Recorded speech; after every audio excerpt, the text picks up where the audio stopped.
Welcome to the SNN.Network Canada virtual event. I'd like to introduce our next presenter, Sachin Aggarwal, CEO of Think Research. Sachin, the floor is yours. All right, thank you so much. And thanks, folks, for taking the time this morning to see our presentation. My name is Sachin Aggarwal, and I'm the CEO of Think Research. We are a young public company, having listed on the TSX Venture Exchange less than a year ago, late in December of 2020, and I've had a lot of change, a lot of growth over that period. So let me just take you through our story. And again, thanks for spending time with us. Think Research is a software company, and what we do is we get the latest in clinical knowledge and clinical evidence out to the point of care so that doctors, nurses, pharmacists that practice in our clinics, in our hospitals, and across health systems practice up-to-date medicine. Right? So what we do is we get new evidence and new best practice into the hands of those care providers through our enterprise clients so that they practice up-to-date medicine. So what we're doing, and as investors, you'll be familiar with this analogy, what we're doing is we are building for healthcare what Bloomberg is to investors. All right, and we'll get into a bit more detail about what that looks like. All right, our mission is to organize the world's health knowledge so everyone gets the best care. All right. Now, let me just take you through a few facts and figures just to give you a sense of who we are, how big we are, and what we're up to. All right.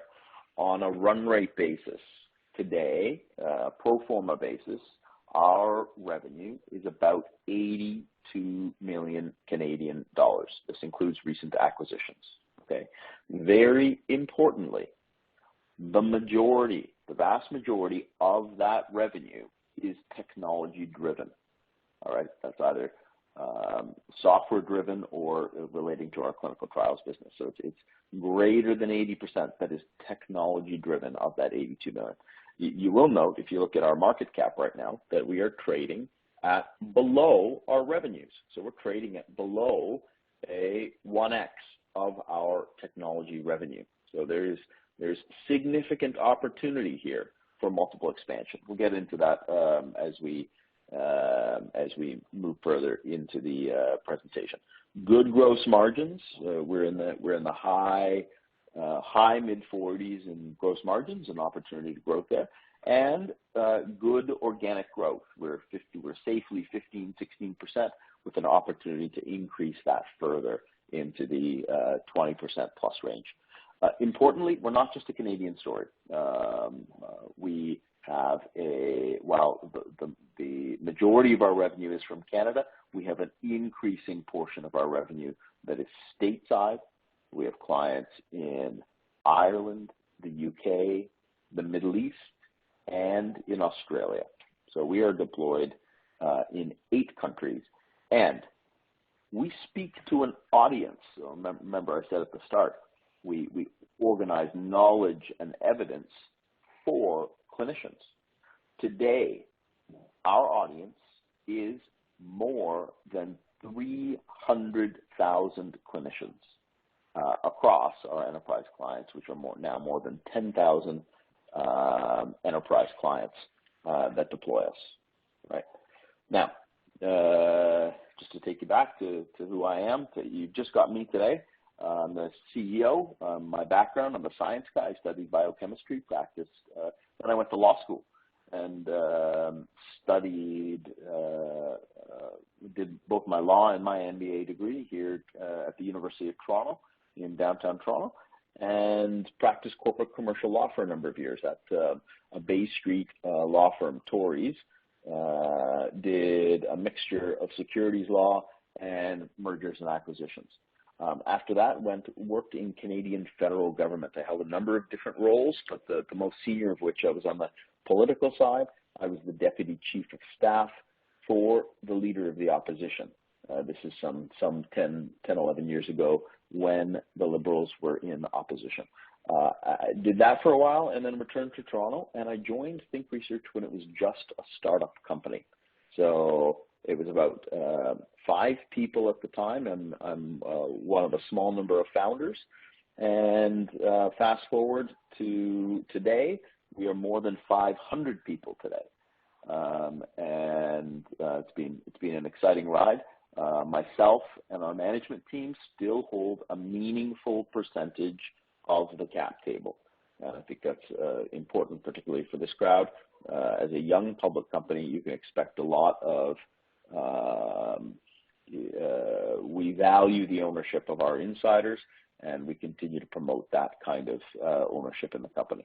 I won't go into any great depth on our board of directors. Suffice it to say, you may recognize some of the names. It really is quite an all-star cast. More than 100 years of healthcare experience on our masthead overall. I will just highlight one person. That's Dr. Eric Hoskins. Eric is the former Minister of Health here in the province of Ontario for 10 years.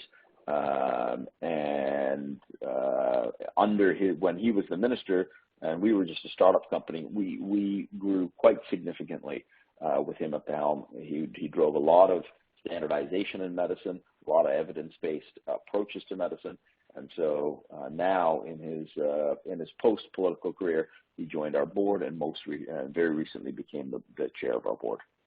Right now, let's talk about why we do what we do. All right. It's because it's getting harder and harder for doctors, nurses, pharmacists to practice their trade. Right. If we think about how healthcare was practiced 20 years ago, it was actually pretty simple. Our clinicians, were able to keep most of the relevant information in their heads.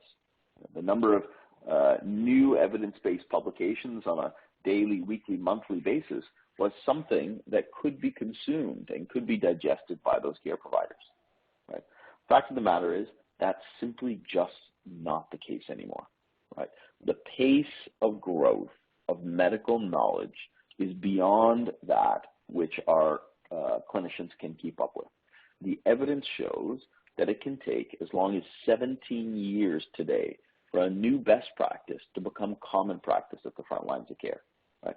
This problem is only getting worse and worse and worse.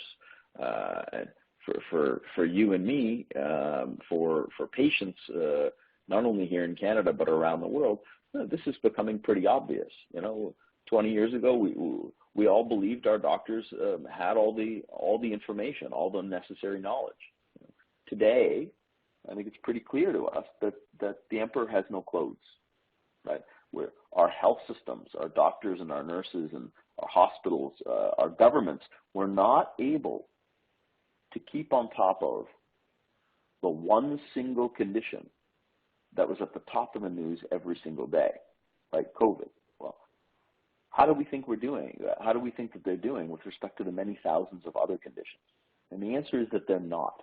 They're not able to keep up. And you and I and patients around the world are getting worse and worse care relative to best practice as time passes. Right? So what do? We are building that Bloomberg for healthcare. We want to be to healthcare what Bloomberg is to finance. Organize all that vast amount of information so our clinicians practice up-to-date medicine. All right. So how do we do that? Our solutions, we've got a number of different solutions that speak to that growing clinical audience of today more than 300,000 doctors, nurses, and pharmacists. And what we do is, as evidence gets produced, we get that evidence and knowledge into their hands. Right? Today, we are Canada's largest provider of digital continuing medical education. Right? So the mandatory courses that doctors and nurses and pharmacists have to take to keep up their accreditation, we are the largest provider of those. Right? We're the largest provider also of decision support tools and software. And what that means is the decision support checklists and algorithms that doctors use in hospitals, we are Canada's largest provider of those. Right? And then what we do is we collect all that evidence on how those solutions are being used, and we organize that data so that we can create a next generation of those knowledge-based tools. Right? So what we're doing is we're speaking to this large and growing audience of 300,000 clinicians in order to be able to change their practice. Right? Our growth is going to be both organic and by acquisition. From an organic perspective, if we're going back to the Bloomberg analogy, we want you to think of it this way. A Bloomberg can be used for many, many different things. It helps you organize information and knowledge. Much of that information is available. You just don't have time to search it. You don't have time to organize it. Bloomberg puts it there at your fingertips. Right? Now, there are many opportunities to be able to grow the content set that we're offering to our clinicians, similar to Bloomberg. 10 years ago, you would not have seen derivatives, for example, on the Bloomberg platform. That's a new content type that they added. Similarly, there are many, many new content types that we can add to our platform to speak to our growing audience of hundreds of thousands of clinicians. Right? And so when we think about how we grow, we either want to grow organically by cross-selling and upselling all of our clients with the various solutions that we have, or we want to grow by acquisition. And when we grow by acquisition, we're looking to either acquire more clinicians, right? So we want to grow that audience of 300,000 users, or we're looking to acquire new content types that we can put onto our platform, right? So those are really the two principal ways that we're going to be looking at growth, right? I do want to talk about a couple of recent acquisitions that we completed. One announced and closed about a month ago. This is a company called Pharmapod. We love this acquisition. It's really tiny. Just shy of $3 million in revenue. I won't go through all the details, but this was a really killer acquisition. We bought this company for a 0.4x of their SaaS revenue. So just a really incredible accretive multiple, right? And as a consequence of this acquisition, we acquired clients across 9,000 retail pharmacies, including 65% of all Canadian retail pharmacies. Right? So that puts us, that makes us the largest service provider to retail pharmacies in Canada, and gave us an audience that grew our audience by tens of thousands of pharmacists.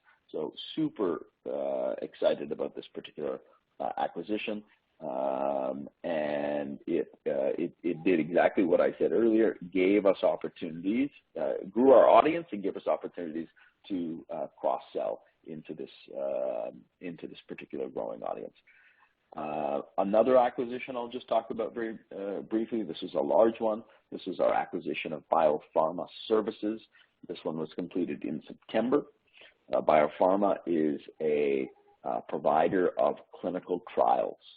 And without going into spending a ton of time on it, this is an important area for us and an important content type. Our audience of particularly our specialists and our doctors, they're always looking for the right kind of clinical trial to enroll their very sick patients in. It's a content type that is near and dear to the healthcare system, and being a key provider of those clinical trials lets us cross-pollinate the two businesses. So this particular acquisition was done at roughly a 1x of their revenue. Again, very accretive and an excellent acquisition compared to prevailing multiples in the sector. at a high level, this is what you should see from us in terms of our revenue growth. Pro forma, as I said, greater than 80 million for 2021, with just our baseline of 15-16% organic growth, and we're of course targeting higher than that. We will be just shy of 100 million in revenue for next year, right? And on an EBITDA basis, our pro forma has us getting close to a 10% EBITDA margin for fiscal 2022.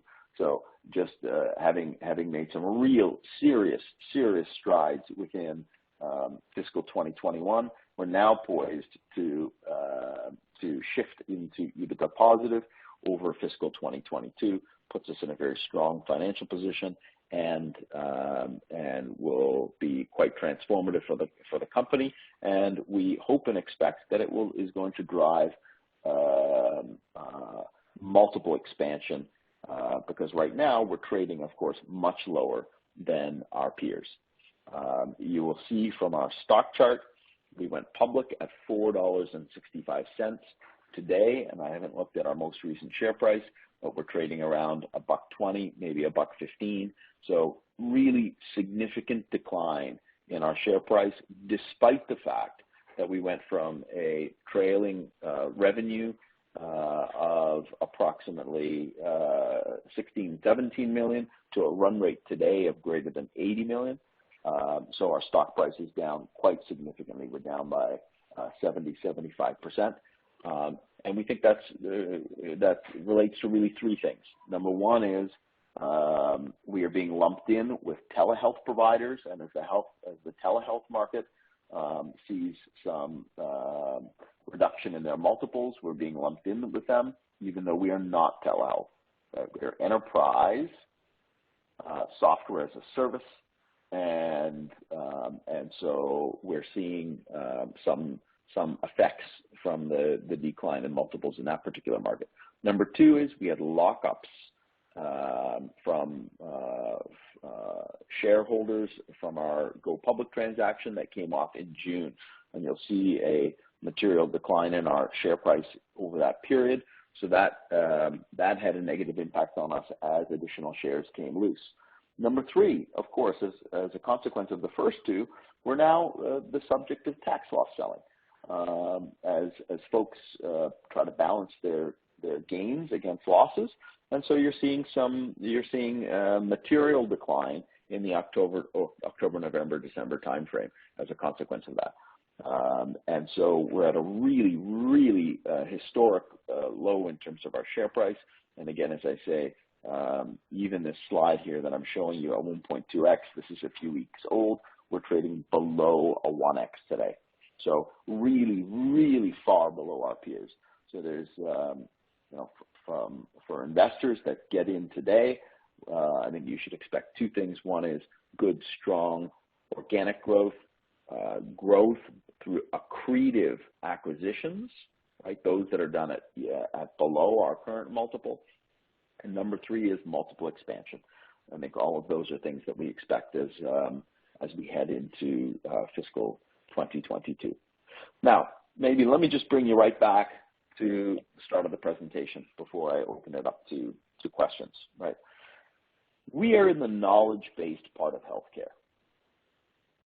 We get new information and new evidence out to hundreds of thousands of clinicians so that they can practice up-to-date medicine, right? Well, why do we do that? Well, 20 years ago, we thought our doctors knew everything. We thought that they could keep up to date on everything. And for the most part, that was true, right? Today, we know that's not possible anymore, right? We're facing a bit of a runaway train. The emperor has no clothes. It's really easy to see that our doctors are not able to keep all the relevant information in their heads. They need help. Right? Is there any doubt in your mind that 10 years from now, every doctor will be machine aided in some way? Right? And I'm certain that all of you are answering yes to that question. Right? And if you believe that, even if it's 10, 15, 20, 25% of their work that's going to be machine aided, right? Then you believe in our thesis, and you believe that the knowledge-based part of healthcare is the most important part of the healthcare market, and will be one of the largest markets in healthcare in the future. And here's why. Let me just take you through some really simple and basic numbers. All right. Today, we spend about $10 trillion globally on healthcare. Right? $7 trillion of that is labor. 70% of it is labor. Right? And over the course of the next decade or 2 decades, and you see this in the news already, and if you see it in the news here in Canada, imagine what it's like in other places around the world. We are going to be facing a massive labor shortage in healthcare.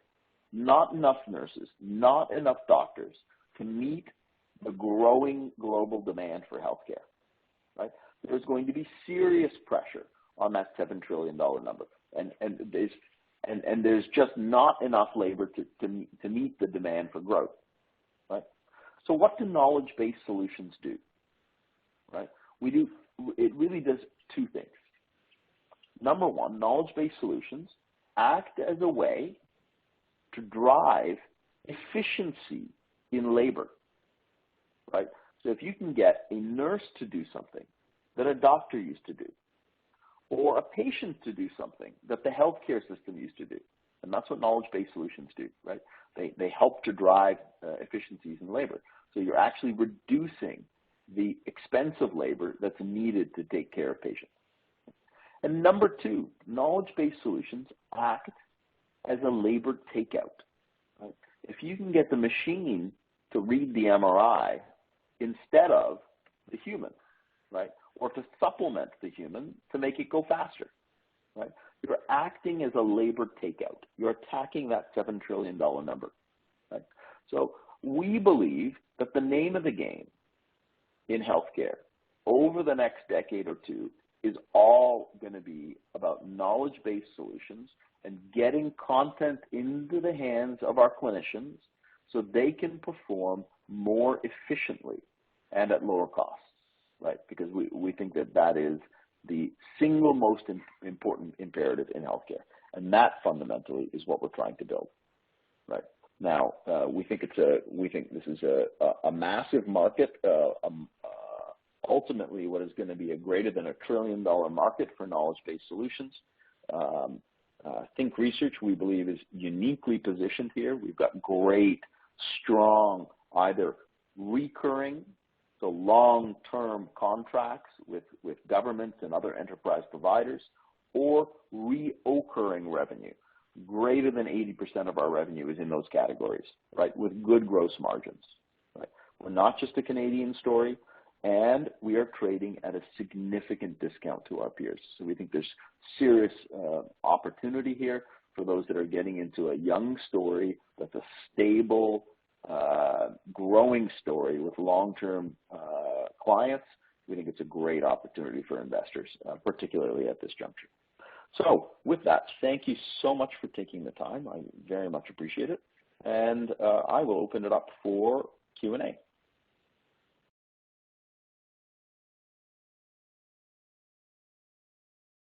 All right, from Bobby, thank you for the question. He's asking what's the vision for the company in the next 12 months, where would you like to be? The name of the game over the course of the next 12 months is solidifying our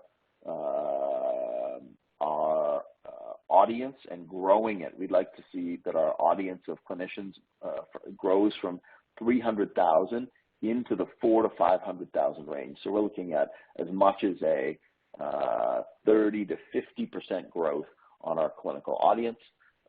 We're looking to layer in some new content types. I think you can expect to see us do that both organically and by acquisition.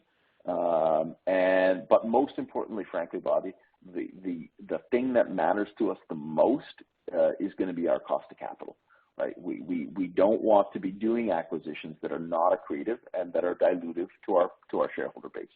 And so the thing that we're really going to be focused on is getting that multiple up to where our peers are at. I think that's very doable, and it depends on me doing road shows and discussions with folks like yourselves. Those that are in early, of course, will, I think, do the best. What's the percentage of, this is from Sheldon, what's the percentage of aggregated information versus original content created by Think on your platform? So it's a mixture of the two. Any knowledge that we create is necessarily sourced from its principal studies, so like journal articles and so on and so forth. We still rely on those journal articles for the source evidence themselves, right? But sort of like a Bloomberg platform, Bloomberg is sourcing, organizing, and distilling information that is already out in the marketplace, right? So similarly, those journal articles with all the primary evidence, those already exist. There are just too many of them for any doctor to consume, right? So we use that source information, but the content that's actually on our platform is very largely created by us, through distilling all that other information, right? So what I'd say is it's a combination of the two, Sheldon. This one's from Don. Don, nice to see you here. Are there other U.S. companies that offer knowledge-based healthcare solutions similar to what Think Research does? I would say that a good sort of an analog, they're different than us, but if you're looking for something that's somewhat comparable, you're going to look at the strategy of a company called IQVIA. Now, they're much, much larger than we are, IQVIA, and they have a very healthy, they traded a very healthy multiple, which is much higher than ours. They have a somewhat similar strategy. They're a bit more pharma focused. They're not so much in the guts or the weeds of the healthcare system like we are, and their audience is more their pharma clients than it is their healthcare clients. So it's a little bit different, but they certainly are in an overlapping space to us. So hopefully, please feel free to take a look at them. From Milo, how many languages do you provide or plan to provide your solution? Today, just based on the markets that I discussed earlier, we are principally focused on English language healthcare markets. We, of course, have French content because of our, we do have clients in Quebec and in other places around Canada. So right now, English, a little bit of French, and we have full multilingual capabilities. We would like to be in additional languages, but first we want to there's significant growth to be had just in the markets where we are. We don't want to spread ourselves too thinly at this point, but it is evidence and knowledge is universal. So we would like to see in the medium term, not the short term, that we layer in additional languages. Thanks for that question. How much is the revenue growth organic versus acquisition? This is from Chris. The organic, again, we expect that to be in the 15, 16 plus, sort of a baseline, minimum baseline of 15, 16%. But if you look at our non-organic growth over the course of last year, roughly 70% of our run rate revenue today is from acquisition. So it is going to be both. And now you're going to say, well, is that going to result in a lot of dilution when we acquire other companies? And I'll say to you, take a look at our acquisitions. They have been accretive, right? We focus on those acquisitions that are a great strategic fit for us. We don't compete we don't like bake-offs. So we really focus in on those that can be very accretive to our story and our strategy, and where shareholders see a lift, and that's the objective. We have, how many employees? We have about 500 employees today. and roughly half of that is in creating and deploying content to our various to our 300,000 plus clinicians, and roughly half of that is in monetizing that audience for the clinical trials business. In terms of our, I don't have our sales numbers in terms of our total spend on sales and marketing, but suffice it to say, it is in the millions. We're certainly over $4 or $5 million in terms of our total sales and marketing efforts, and we're starting to bump into ourselves, which is a good thing. It means that we're able to cover the field, and we're able to get to the point where we're cross-selling and upselling. Given that this one's from Mark, given the company is still cash flow negative, will you need to raise additional capital, shares, or debt before the company turns cash flow positive? Great question. So the answer is we believe we have enough cash availability to be able to operate. You will see that we had $6 million in cash on hand at the end of our Q3. Our net debt was about $20 million. We announced in September a new line of credit with Scotiabank. That line of credit had us at $28 million in total debt availability with a $10 million accordion. Right? And as I said earlier, we are focused, highly focused on turning to positive adjusted EBITDA and positive cash flow over the course of our fiscal 2022. We've made a ton of strides towards achieving that. In Q3, we announced that we had done achieved synergies between our various acquisitions of approximately $3 million. We hit another almost $3 million in our fiscal Q4 to date, which is a total number of close to $6 million. That starts to hit our bottom line in our Q1s, partially in our Q4s, but certainly in our Q1s. So you will see, I think, quite significant strides towards becoming EBITDA positive and cash flow positive over the course of the next quarter or two. And that is a critical objective to us. And from John, expansion into the U.S. Yes, we already have more than 1,000 facilities that license our solutions in the U.S. And we have, of our clinical trials business, we have approximately 20% of the trials revenues in the U.S. So we expect to see more expansion there over the course of the coming years and with further acquisitions, both organically and by acquisition. So with that, I think I've exhausted all the questions. I'm a little bit over time, but I just want to thank you so much for your time and for your interest, and we hope to see some of you involved in the story. Thank you. This concludes today's presentation. Thank you for tuning in.